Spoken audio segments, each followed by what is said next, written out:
പിന്നെ ഉത്തരവാദിത്തങ്ങളെ ഏൽപ്പിക്കപ്പെട്ടിട്ടുണ്ട്. ഇതിൻ്റെ ഭാഗമാണ് എന്ന് നമ്മൾ മനസ്സിലാക്കുന്നു. ഇത് നമുക്ക് ആദ്യത്തെ അനുഭവമല്ല. ഈ കേന്ദ്ര മന്ത്രിസഭ മൂന്നാമത് അധികാരത്തിൽ വന്ന സമയത്ത് കേരള മുഖ്യമന്ത്രി എന്ന നിലയിൽ നമ്മുടെ മുഖ്യമന്ത്രി മോഡിയെ ചെന്ന് കണ്ടിരുന്നു. അപ്പോൾ നമ്മൾ സംശയിച്ചതാ, ചില വരങ്ങളുമായിട്ടാണ് അദ്ദേഹം ആദ്യം. അതെന്തായിരുന്നു? ഒന്ന്, പിന്നെ ഗ്യാസ് പൈപ്പ് ലൈൻ അതെന്ത് വില കൊടുത്തും നടപ്പിലാക്കിയേ പറ്റൂ എന്ന നിർദ്ദേശം കിട്ടി.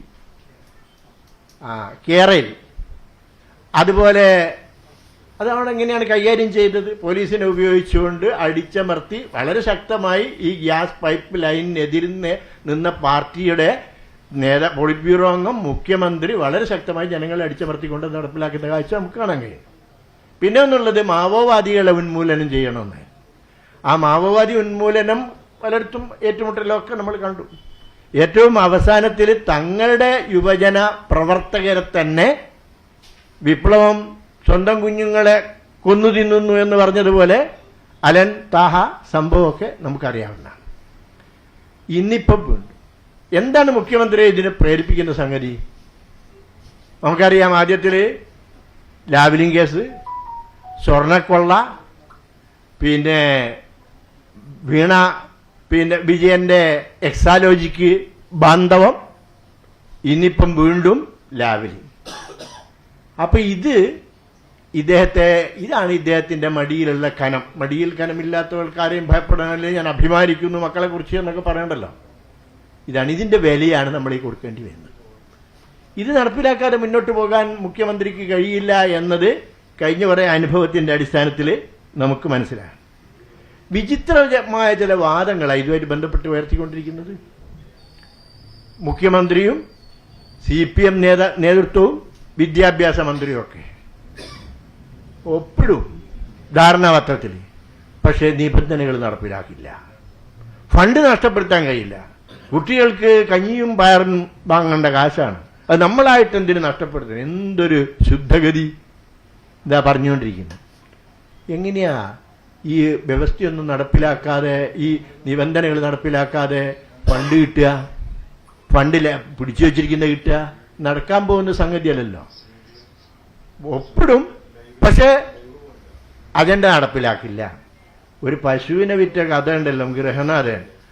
ഒരുപാട് പാല് കിട്ടുന്ന കുടുംബത്തിന്റെ ജീവിത മാർഗമൊക്കെയാണ്, വീടിന്റെ ഐശ്വര്യമാണ് ഒക്കെ പറയും. പശുവിനെ വിറ്റു, വീട്ടുകാരി വമ്പിച്ച പ്രശ്നമാക്കി, പ്രതിഷേധം, അമർഷം. അപ്പോൾ ഈ വീട്ടുടമ പറഞ്ഞൊരു സംഗതിയുണ്ട്, നീ ഭയപ്പെടേണ്ടയില്ല, നമ്മൾ കാശ് വാങ്ങിക്കും പക്ഷെ പശുവിനെ കൊടുക്കൂല. കാശ് വാങ്ങിക്കും, പശുവിനെ കൊടുക്കൂല. ഇതുപോലെയാണ് വിദ്യാഭ്യാസ മന്ത്രിയും മുഖ്യമന്ത്രിയും ഒക്കെ പറഞ്ഞുകൊണ്ടിരിക്കുന്നത് നമുക്ക് കാണാൻ കഴിയും.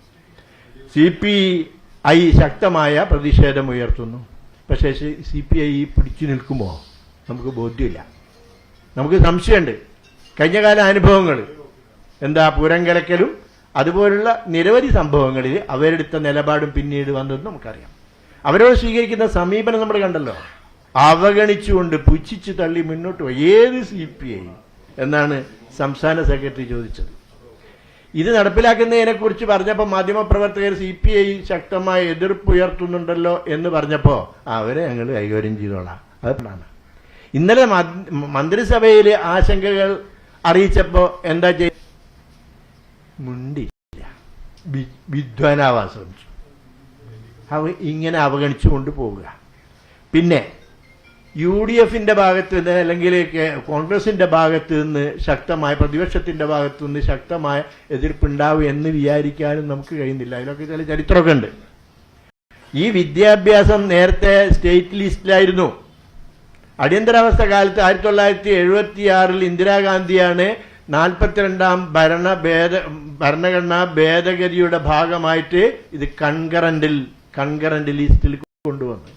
അപ്പൊ ഇട്ടുകൊടുത്തത് കോൺഗ്രസ്സാണ്. നമുക്കിപ്പോൾ സംഘപരിവാർ നടത്തിക്കൊണ്ടിരിക്കുന്ന ഏതാണ്ട് എല്ലാ പരിപാടികൾക്കും വഴി തുറന്നു കൊടുത്തത്, വഴിമരുന്നിട്ട് കൊടുത്തത് കോൺഗ്രസ് ആണ് എന്ന് നമുക്ക് കാണാൻ കഴിയും. പിന്നെ അവർക്ക് എങ്ങനെ പറയാൻ കഴിയും? അവർ ഭരിക്കുന്ന കർണാടക അടക്കമുള്ള സംസ്ഥാനങ്ങൾ MOU ഒപ്പിട്ടിരിക്കുന്നു എന്ന് മനസ്സിലാവും അവരുടെ ഭാഗം. ഇപ്പൊ ഇന്നലെ കണ്ടില്ലേ ആളുകളെ കൊച്ചാക്കുന്ന ഒരു രീതി ഒരു ഭാഗത്ത് പ്രതിപക്ഷ നേതാവ് ഒരു ഭാഗത്ത് ദേശീയ ജനറൽ സെക്രട്ടറി മറ്റൊരു ഭാഗത്ത് നിന്നുകൊണ്ടുള്ള വിരുദ്ധമായ അഭിപ്രായങ്ങളും വാദങ്ങളൊക്കെ. സതീശന്റെ മയമായ പ്രതികരണത്തിന് ഫലം ഉണ്ടായി കേട്ടോ.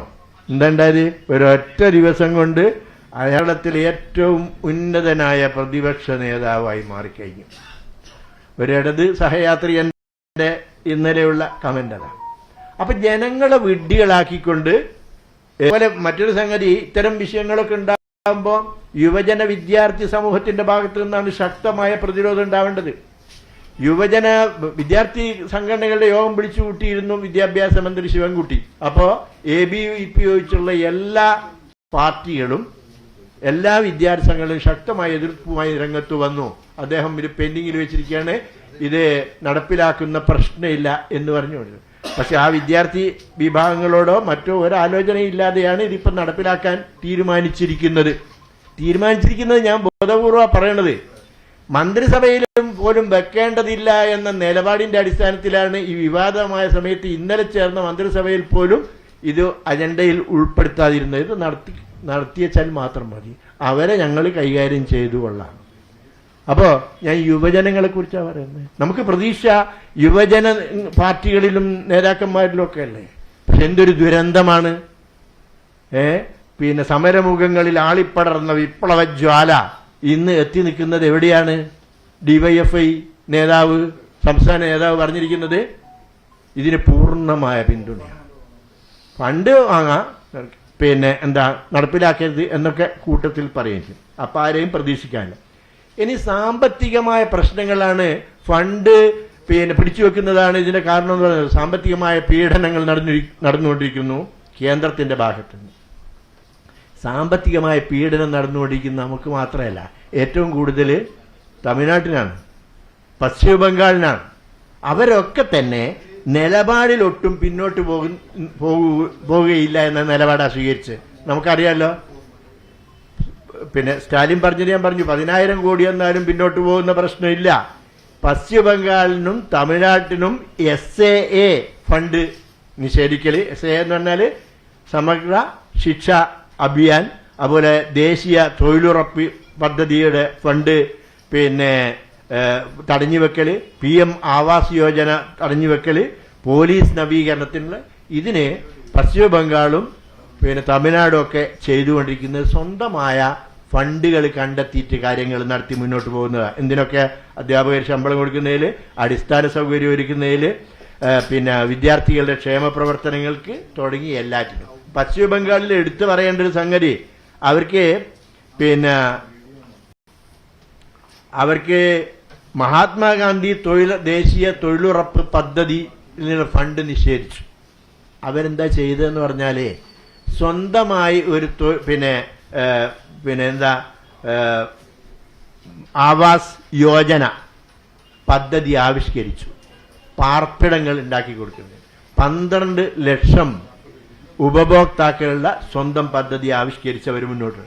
ഇങ്ങനെയേ ഇതിനെ തരണം ചെയ്യാൻ കഴിയും. കേവലം 1500 കോടി രൂപ, അതും നമ്മൾ വിചാരിക്കും 1500 ഇപ്പം കിട്ടിയ വലിയ സംഗതിയല്ലേ. 5 വർഷത്തേക്ക് 30 കോടിയാണ് ഒരു വർഷത്തേക്ക് കിട്ടുക. ഇങ്ങനെയൊക്കെയുള്ള ഒരു സംഗതിക്ക് വേണ്ടി നമ്മുടെ അടിസ്ഥാന നിലപാട്, പ്രത്യേകിച്ച് ഇടതുപക്ഷ ജനാധിപത്യ മുന്നണിയുടെ അടിസ്ഥാന നിലയിൽ നിന്നും പിന്നോട്ട് പോയിക്കൊണ്ട് സംഘപരിവാറിന് അടിയറ വെക്കുന്ന നിലപാടാണ് ഇവർ സ്വീകരിക്കുന്നത്. അതിലെ നമുക്ക് ശക്തമായി നിലപാടെടുക്കാൻ നമുക്ക് സാധിക്കേണ്ടതുണ്ട്. മുന്നോട്ട് വെക്കുന്നത് ഈ പാർട്ടി ആവശ്യപ്പെടുന്നത് ഇതിൽ നിന്ന് സർക്കാർ പിന്മാറണം. ഫണ്ടുകൾ നമുക്ക് കിട്ടേണ്ടത് തന്നെയാണ്.